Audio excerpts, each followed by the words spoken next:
قرآن کو زور سے پڑھنا چاہیے یا دھیری آواز سے؟ مفتی صاحب، ہم قرآن کی جب تلاوت کرتے ہیں تو اس کو تیز آواز میں پڑھا کریں یا دھیری آواز میں پڑھا کریں، اس کا جواب ضرور دیجیے۔ دیکھیں، قرآن مقدس کو بلند آواز سے پڑھنا چاہیے یا قرآن مقدس کو انسان لوگ تلاوت کرتے ہیں یا دھیری آواز میں، دھیمی آواز میں پڑھنا چاہیے۔ قرآن کریم کے بارے میں آقا علیہ الصلوۃ والسلام نے ارشاد فرمایا، میں یہ نہیں کہتا کہ الف لام میم ایک حرف ہے، بلکہ الف ایک حرف ہے، لام ایک حرف ہے، میم ایک حرف ہے، اور ہر حرف پہ 10 نیکیاں ملتی ہیں۔ آقا علیہ الصلوۃ والسلام نے ارشاد فرمایا کہ جس طرح سے لوہے میں زنگ لگ جاتا ہے، اسی طرح سے دلوں میں بھی زنگ لگ جاتا ہے۔ تو صحابہ نے عرض کیا کہ یا رسول اللہ صلی اللہ علیہ وآلہ وسلم، ہم لوہے کا زنگ تو ریگمال سے صاف کرتے ہیں، دلوں کا زنگ کس طرح سے صاف کریں؟ تو آقا علیہ السلام نے فرمایا، قرآن پڑھا کرو، تمہارے دل کا زنگ دور ہو جائے گا۔ قرآن پڑھنے سے دل کا زنگ دور ہوتا ہے، اللہ کی محبت میں ترقی ہوتی ہے، اور بغیر سمجھے پڑھنے پر بھی ثواب ملتا ہے۔ یعنی آپ ترجمہ نہیں پڑھ لو، صرف آپ قرآن کی تلاوت کر رہو، اس پر بھی ثواب ہے۔ لیکن اب سوال یہ پیدا ہوتا ہے کہ قرآن کریم کو کتنی اونچی آواز میں پڑھنا چاہیے؟ اس میں مردوں کے پڑھنے میں، تلاوت کرنے میں، اور عورتوں کی تلاوت کرنے میں ایک فرق ہے کہ مرد کس طرح سے تلاوت کریں، عورتیں کس طرح سے تلاوت کریں۔ اس کے ساتھ میں ایک یہ بھی فرق ہے کہ جب تلاوت کر رہے ہیں اس وقت کنڈیشن کیا ہے، کنڈیشن پر بھی یہ بہت زیادہ منحصر ہے۔ پہلی چیز، اگر کوئی انسان نماز میں قرآن کریم کی تلاوت کر رہا ہے تو نماز میں قرآن، اگر اپنی اکیلے نماز کوئی بندہ پڑھ رہا ہے اور اس میں قرآن پڑھ رہا ہے الحمدللہ رب العالمین الرحمن الرحیم، تو اس کو جو پڑھا جائے گا وہ ایک جہر ہوتا ہے، ایک سر ہوتا ہے، یعنی سری طریقے سے۔ تو جہری نماز تو وہ ہے جس میں بلند آواز سے قرآن کو پڑھا جاتا ہے، جب امام پڑھاتا ہے مقتدی سنتے ہیں۔ اکیلے انسان نماز پڑھ رہا ہے یا عورتیں نماز پڑھ رہی ہیں تو نماز میں سر طریقے سے پڑھا جائے گا، یعنی سر کہتے ہیں اتنی دھیرے پڑھنے کو کہ انسان کے کان اس پڑھنے کو محسوس کر سکیں، ٹھیک ہے۔ یعلم السر واخفی، اللہ تعالیٰ جانتا ہے جو تم بولتے ہو اور جو مطلب دھیرے سے بولتے ہو، بہت آرام سے بولتے ہو، اللہ اس کو بھی جانتا سنتا ہے۔ واخفی، یا جو دل میں خیال کرتے ہو اللہ تعالیٰ اس کو بھی جانتا ہے۔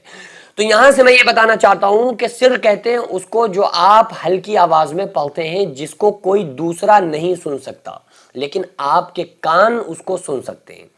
اخفا کہتے ہیں اس کو کہ دل میں کسی چیز کے پڑھنے کو اور کانوں تک آپ کی آواز نہ آئے۔ تو جو نماز میں جب ہم تلاوت کریں گے، اکیلے نماز پڑھ رہے ہیں، تو اس میں اتنی ہماری آواز ہونی چاہیے کہ جو ہم پڑھ رہے ہیں وہ تلفظ بن سکے، الفاظ بن سکے۔ دل میں پڑھنے سے تلفظ ادا ہی نہیں ہوتے ہیں، ہم دل میں کچھ پڑھ رہے ہیں،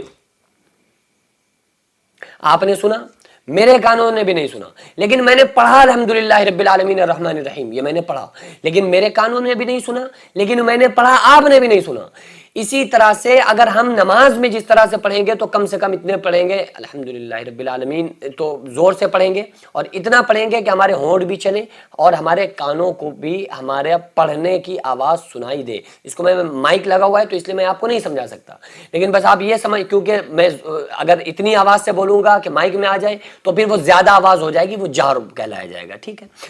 تو بہرحال اتنی آواز میں اگر آپ اکیلے نماز پڑھ رہے ہیں تو اتنی اونچی آواز آپ کی ہونا چاہیے، یعنی خاموشی ہو لیکن الفاظ بنتے ہوں، جو کچھ آپ پڑھ رہے ہوں وہ تلفظ بنتے ہوں، زبان ہلتی ہو، اور وہ آواز اب صرف آپ کے کان سن سکیں، آپ کا برابر والا اس آواز کو نہ سن سکے۔ ایک یہ نماز کا میں اس طرح سے پڑھا جائے گا قرآن۔